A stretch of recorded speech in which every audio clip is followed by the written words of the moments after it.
the way the round tripping happens. Say, for example, a politician has parked his money abroad. They pick up a very small scrip, which is nearly 100% owned by a few individuals, maybe quoting at 3 or 4 rupees. And that is bought legally through the stock market by the politician in India. And then the operators get into it. It's all managed, completely managed. Yeah. So the operators get into it. They manage the scrip, take it up from 3-4 rupees to 100 rupees. And at 100 rupees, through thin and circular trading. Absolutely. And at 100 rupees, a sub-account of possibly a very well-known FII based in Mauritius picks up that stock. So what exactly happens? The politician's firm in India sells it to the FII in Mauritius. It is splashed out that XYZ FII has bought this stock. What has actually happened? The money which was parked with this FII sub-account in Mauritius of the politician is shifted to his Indian account, completely laundered, thanks to the long-term capital gains tax, which is 0. So his company in India does not pay any tax. His 4 has become 100. And because of these reports coming out that a foreign FII has bought that stock, a lot of gullible retail investors also get in. So he does not just launder the money, he also ends up making more money by selling the stocks to the retail investor. What Ambarish has mentioned is nothing about it is hidden. Okay?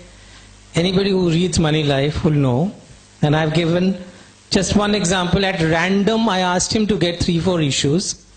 He's got one. The first one I opened, and I opened a particular section. This is in every single issue of the magazine. We have a section here called Unquoted. I have deliberately chosen to use the word unquoted because these are quoted stocks. And as if you can do whatever you want to, you don't have to give a damn about all the principles and rules and regulations that apply to quoted script. In this one company chosen at random, the stock has gone up by 2,750%. This is listed, published prices, nothing hidden about them.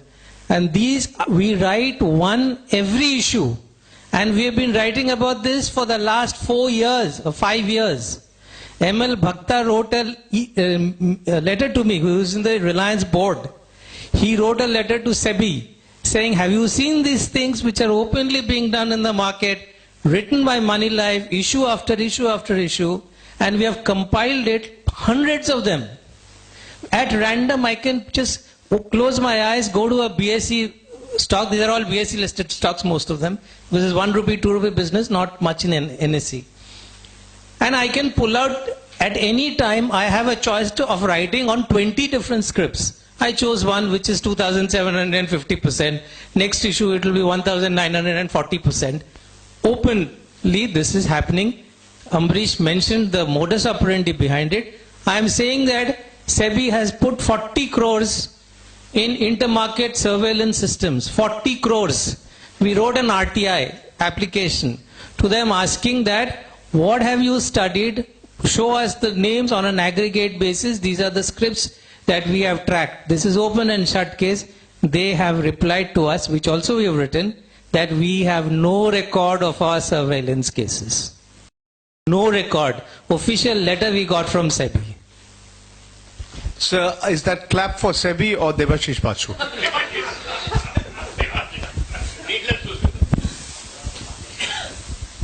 other questions?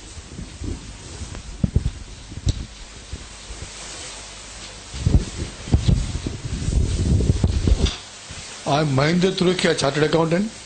The real culprit, is a participatory note for the round tripping. Within participatory note, you need not disclose the name of the persons who are holding it. So money that is going on politicians or industrialists from India is coming back through Mauritius route because of participatory note. If the government say, for example, make a law that participatory not names who are the real investors should be disclosed, then I think the most of the problem can be solved. As Ambarish mentioned I couldn't agree with you more. As Ambarish mentioned very clearly, it's the politicians' money which is behind it. So if you ask the crooked to guard the jails, the convicts to guard the jails, this is what is going to happen.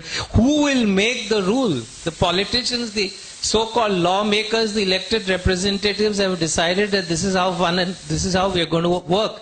And not only all of them, most of them don't even probably know. Maybe only just about Sharad Pawar and Chidambaram, they know the game. And they possibly are playing the game. This is not for quotation.